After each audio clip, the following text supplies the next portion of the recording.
what we're going to talk about today is why am I doing this. So I've checked out a lot of YouTube channels on NFTs, and I just felt like there's not very many live shows on YouTube, so I wanted to throw my name in the hat for that. I want to have a show eventually where I'll interact with people, that kind of stuff, go over the news, and then answer questions, stuff like that.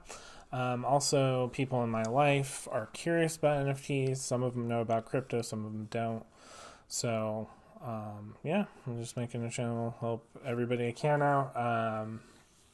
So what kind of projects what do I look for in projects? Basically, I think the biggest thing, there's a lot of different things to look for, but I think one of the biggest things, the project, who's running the project, and what kind of background they have. We're going to go over an example of that when we go into project. I'm going to look over two pretty big projects that kind of skyrocketed on this last run of NFTs, and we'll go over like the founder of one of them just to kind of as an example of what you want to look for when you're looking into projects. There's like so many projects coming out now that it's really hard to pick a good one.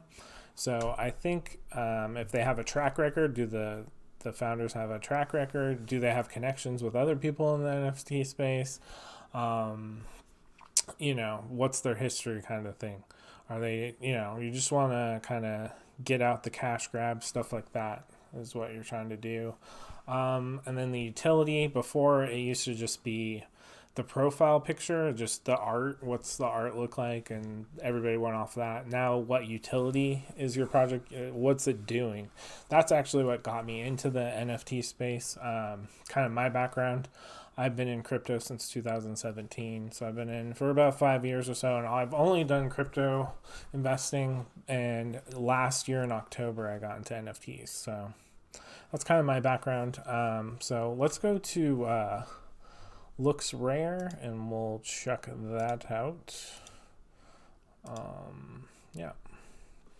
So this is a competitor to OpenSea, and what they did is they took a snapshot of everybody who traded on OpenSea. I believe it was for 6 months. It was from like May or June until December, and if you spent over 3 ETH on the OpenSea platform, you still are. You have 2 more days left. I claimed mine yesterday. I got 400 LooksRare tokens. But yeah, so you just connect your wallet right here and put in MetaMask or whatever, and then you have to list one NFT for it to work, and then that's part of the stipulation is you're going to put up one NFT for trading on their platform, and then they reward you with the Looks tokens. So yeah, you have 2 more days left. Site, it looks a little bare bones right now. It's brand new, but as of right now, this is what the LooksRare tokens are worth. Looks like they topped out about 5. They kept hitting around 5 and then dipping. So yeah, as of right now, 452 is what they're worth. So yeah, this is the first kind of real competitor for OpenSea, and yeah, we'll see if they're gonna actually stick around or what's gonna happen. You can also stake. They have different rewards on here. They have a ridiculous APR right now. Obviously, it's not gonna stay that way, but yeah, you can stake the coins you get from them. And then they give you some Looks tokens for doing that and wrapped ETH. So you get 2 different rewards for this. So that's pretty cool. And then if you trade on the platform buying and selling, you also will get a portion of Looks tokens for that. They charge a fee of 2%, and OpenSea's fee is 2.5% per transaction. And from little research I have done on this, that 2% goes back into the community, and that's what's getting you these tokens for your rewards tokens. They're basically pushing all the rewards back into the community, which I do like. So if this gets traction, this could definitely be a competitor to OpenSea.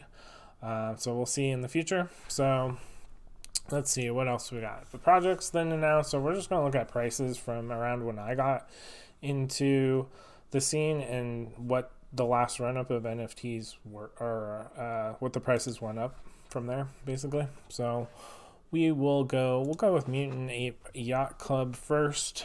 I didn't get this at first. This is the second project from the Bored Ape Yacht Club. You've probably heard of that. It's the second biggest NFT project right now, and so this is the second project they put out. I didn't get it just because of the art alone. Like if we want to look at the art real quick, I don't know, I think they look gross. I don't like the look of them at all, but that's initially all I went off of because I had no clue why these were worth money. I mean, I get that they're part of Bored Apes, but it gives you access to the Bored Apes ecosystem. So people will launch new NFTs and say, hey, if you have a Bored Ape or a Mutant Ape, you can mint our project. So allowing you to make a new NFT in their project, like on a wait list, so you get at the cheapest price you can. There's other benefits. They had a get together a few months ago where if you had one of these, you could show up to the party. So, I mean, there's benefits. And then they also have one other project, which is, I think, the Kennel Club. They're dogs. But, yeah, so the price I was eyeing this at, granted, I didn't have too much ETH, so I didn't pull a trigger. It was about 3.5 ETH. So, like, the average for the day is probably somewhere around this time frame, or maybe around here. The floor price is 3.5, and I was thinking of buying it thin. As you can see, it kind of stuck around 3 to 4. It bumped a little bit in November to 10. And then this last rise, it just took off. It hit 20, was the highest, and then dropped down. So the reason behind this is you have a known project that's already doing well. Bored Ape Yacht Club, if you don't know, I guess we can look at that real quick, is crazy. So the floor price on these, 83 ETH now. So just for the bare minimum Bored Ape. So you got celebrities buying these. Eminem bought one of these. So, I mean, that's just kind of more like historical, and it does have function because the people behind it are getting, obviously rich from the fees they're collecting every time one of these are bought and sold.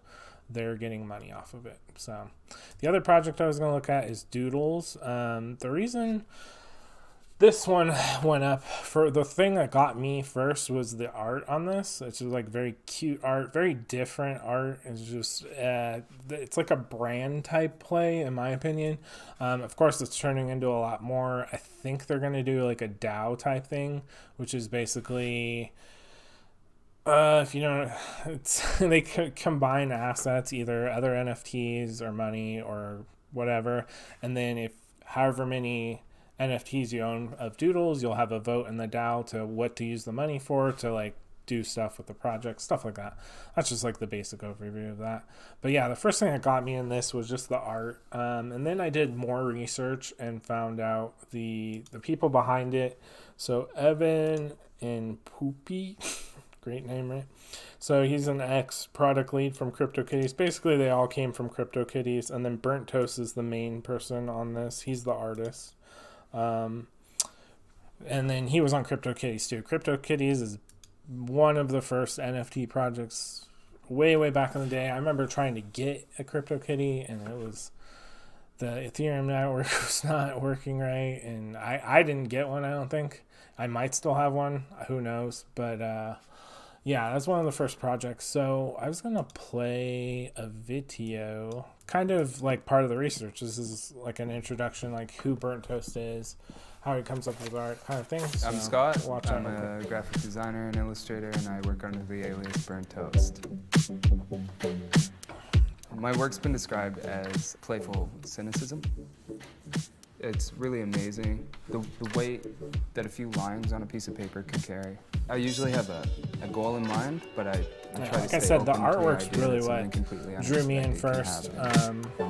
I could see this being a cartoon for Once sure. you've come up with an idea, I was looking at this at 1.5 ETH. redraw it from a new Really wish I would have perspective, bought this. I had the maybe ETH a few to buy times. this Even if too. you're happy with the drawing, I'll draw it Sometimes again. you just gotta go see with if your you can intuition. Get it even more right.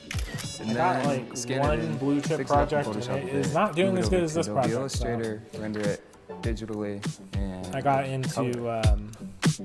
the Doge fan, sometimes which the main reason I got into that is to get into JNRY. And JNRY crypto is really good. I trust him. He's good. You're almost not even in crypto and NFT influencer, and I trust him, and I think that's going to be a good long-term play. Expected or didn't even really play a role in. Journey. Creativity does feel creativity, just in the sense that when you start creating, things build off of that. You can start drawing you can something, get a sense and of you can sort of how he is, it can warp, and you can take a back seat. It can become something completely just a little video for that. But yeah, I mean, that's all I really wanted to go over today. Yeah, my first video. I'm going to be doing videos Monday, Wednesday, and Friday. I like the live stream format just because I can interact and that kind of thing with hopefully an audience someday. But for now, obviously, I'm just going to turn the live streams into videos everybody can watch. But yeah, so I'll be back on Wednesday. I will see you then. Bye.